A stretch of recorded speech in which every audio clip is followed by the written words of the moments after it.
सद्बुद्धि, सन्मार्ग और कार्य का संकल्प देना, अडिग रहे विश्वास तुम पर, ऐसा अंतः कर देना। मेरे हृदय में आने में तुम्हें कोई संकोच न हो। हे गुरुदेव, मुझे नज़रों से दूर कभी न होने देना। हे गुरुदेव, मुझे नज़रों से दूर कभी न होने देना। नमस्कार, गायत्री चिंतन धारा में आपका स्वागत है। मित्रों, लोगों ने कहा है आंतरिक ऊर्जाओं पर महत्वपूर्ण संदेश दिए जा रहे हैं। कल सीधा नवरात्रि साधना की पूर्व तैयारी पर बोल दिया, परंतु अभी पितर पक्ष अब समाप्ति पर है। इस पर तो कुछ अभी तक संदेश आया नहीं। श्राद्ध तर्पण के पीछे का विज्ञान पता चले तो कर्मकांड भी प्राणवान बने, तो एकदम ठीक बात है। त्रुटि के लिए क्षमा करें। आज उस विषय पर अपन बात करेंगे। मित्रों, देवभूमि भारत में प्रकृति यूं तो 2-2 माह की 6 ऋतुओं का उपहार देती है, परंतु व्यवहार में हम ठंड, गर्मी, वर्षा ऋतु पर ही ध्यान देते हैं। इसमें भी वर्षा काल यानी हिंदू पद्धति के अनुसार आषाढ़, श्रावण, भाद्रपद और अश्विन मास, ये चतुर्मास कहलाते हैं। इन दिनों अंतरिक्ष और धरती की स्थिति भी विशेष होती है। हम गुरु पूर्णिमा, श्रावणी पर्व या जिसको रक्षाबंधन पर्व कहते हैं, पितृपक्ष और नवरात्रि, ये 4 पर्व मनाते हैं इन दिनों में। गुरु के निर्देशों पर चलने का संकल्प लेते हैं गुरु पूर्णिमा में। श्रावणी पर्व में आत्मशोधन का उपक्रम करते हैं, है नी। पितृपक्ष में देव शक्तियों, ऋषि शक्तियों, महान पूर्वजों और पितृपुरुषों का स्मरण करके कृतज्ञता ज्ञापन करते हैं।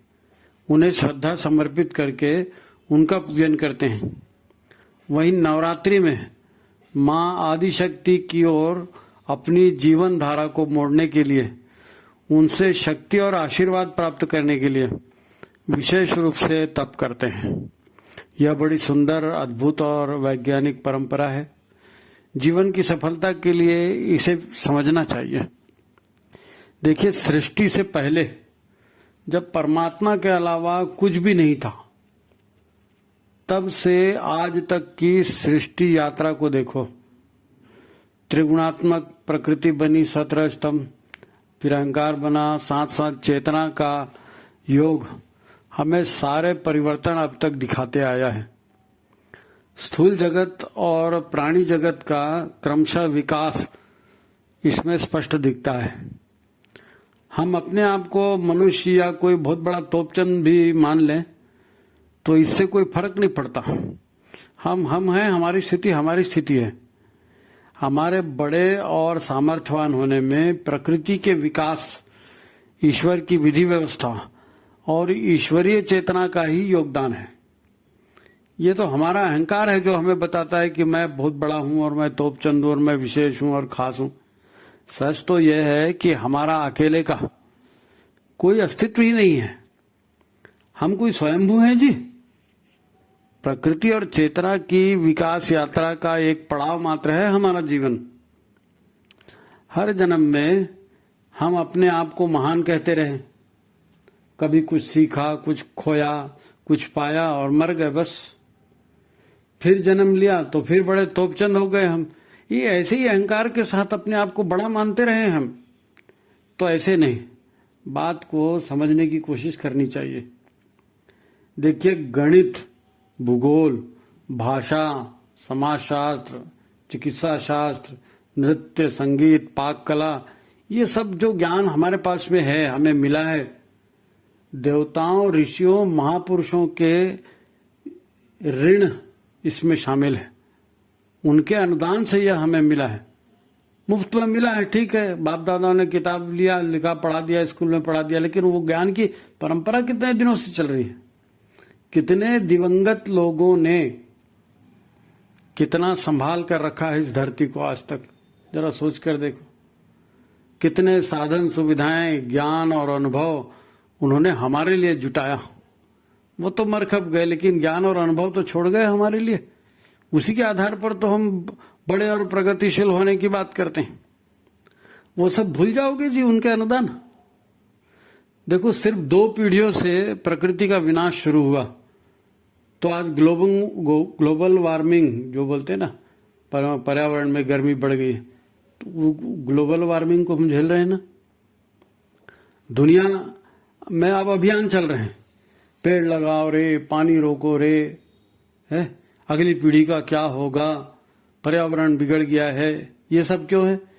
क्योंकि सिर्फ 2-3 पीढ़ियों से स्वार्थ और पाशविकता बढ़ गई, चेतना का पतन हुआ। परिणाम अब उन्हें भी भुगतने पड़ रहे हैं जिन्होंने ये पाप नहीं किया। तो सदियों से, लाखों वर्षों से लोगों ने इस धरती को संभाल के रखा, हमारी संस्कृति को बढ़ाया, हमारे ज्ञान का भंडार बढ़ाया। उनका भी तो कुछ ऋण है हमारे ऊपर, उसके बारे में सोचना चाहिए। इस बात को ऐसे समझो, जीवन माने प्रकृति और चेतना का योग है। प्रकृति भी एक ही है और चेतना भी एक ही है। अलग अलग प्राणियों में अलग अलग दिखती हो, पर है एक ही। शरीर से संबंध टूटा तो चेतना ने दूसरा शरीर पा लिया। हमारे पास तो इस जन्म का ही रिकॉर्ड है। पिछले जन्मों में कितनी बार हम राजा बने, कितनी बार भिखारी बने, कितनी बार रोगी बने, कितनी बार अपंग बने, चेतना वही है। अब तक कितनी बार गधा, घोड़ा, कुत्ता, बिल्ली का शरीर अपनाया, इसका कोई रिकॉर्ड नहीं। आगे भी क्या बनेंगे पता नहीं। हमारे भले के लिए पूर्वजों ने क्या शानदार संस्कार परंपरा बनाई है। इस चातुर्मास में सबसे पहले गुरु की शरण जाओ, गुरु ज्ञान देगा। गुरु पूर्णिमा से शुरू होता है। फिर श्रावणी पर्व में हम 10 स्नान करते हैं, प्रायश्चित विधान करते हैं। धरती और चेतना का संबंध जानना, शुद्ध हुए, फिर पवित्र भाव बने, ये सब श्रावणी पर्व में। और श्राद्ध पर्व में अब पूर्वजों के प्रति धन्यवाद भाव, श्रद्धा भाव। वारे मैं नहीं, आपने दिया इसलिए मैं हूं, ये कृतज्ञता का भाव अपने पूर्वजों के प्रति, ये उसका ज्ञापन है, कृतज्ञता ज्ञापन। अहंकार का खात्मा होता है इससे और विकास की यात्रा सरल होती है। फिर इसके बाद भी और भी है, नवरात्रि पर्व में है ना, तप साधना, शक्ति साधना, माँ से आदिशक्ति, माँ से शक्ति की कामना करना, उसके लिए फिर तप करना। उसके बाद फिर विजयादशमी, तब दीपमाला, तब तुलसी विवाह, बाद में घर गृहस्थी संसार। यानी सेशन आपका शुरू होता है गुरु से। गुरु पूर्णिमा, श्रावणी पर्व, श्राद्ध, तर्पण और शक्ति के लिए फिर माँ की उपासना नवरात्रि में, फिर विजय, फिर उसके बाद में घर गृहस्थी, कला कौशल, जो भी आपको करना उसके बाद है। ये सिस्टम है, हमारे पूर्वजों ने बनाया है। शानदार सिस्टम हमारे लिए बनाया है। पृथ्वी तत्व का संतुलन और चेतना की भी विकास यात्रा है। क्या शानदार यात्रा है, वाह, है ना। इस श्राद्ध पक्ष में जो अभी चल रहा है, हम मोटा मोटी क्या करते हैं, मातृकुल और पितृकुल की 3-3 पीढ़ियां, जिन्हें हम सीधे सीधे परिचित भी हैं, उनकी तृप्ति के लिए श्रद्धा समर्पण कर देते हैं। इसके पीछे ढेर सारी कहानियां हैं, कथाएं हैं, बहुत सारी विधियां हैं, सब हैं। परंतु किसी भी विधि से चलो, मन की भावभूमि बनानी पड़ेगी, है नहीं।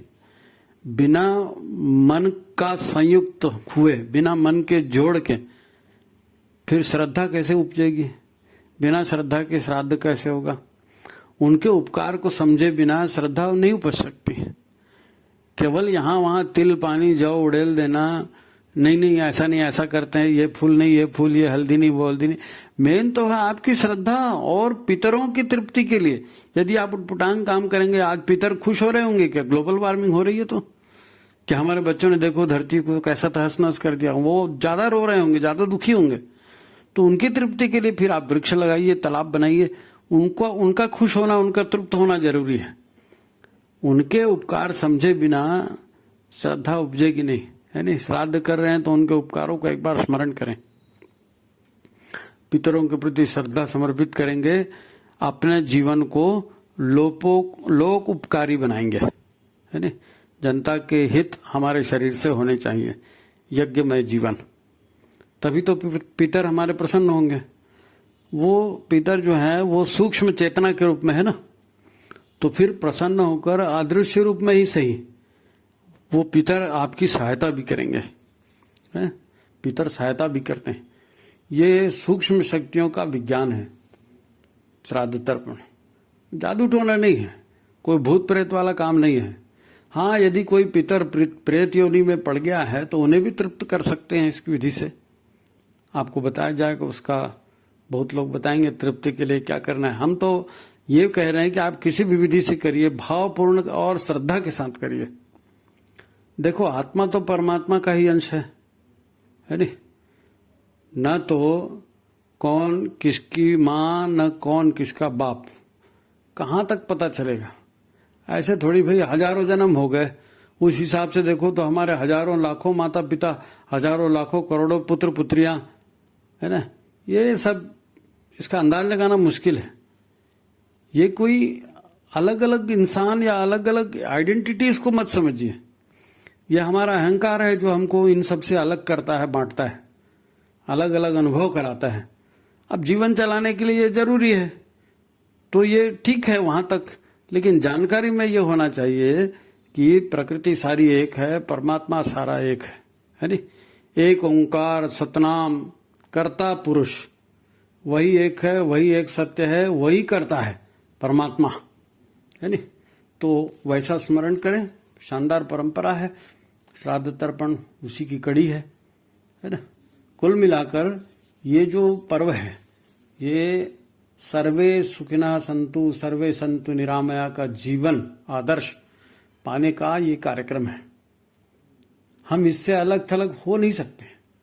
और श्राद्ध तर्पण कर्मकांड में श्रद्धा भावना जगाने के लिए यह बताना जरूरी था।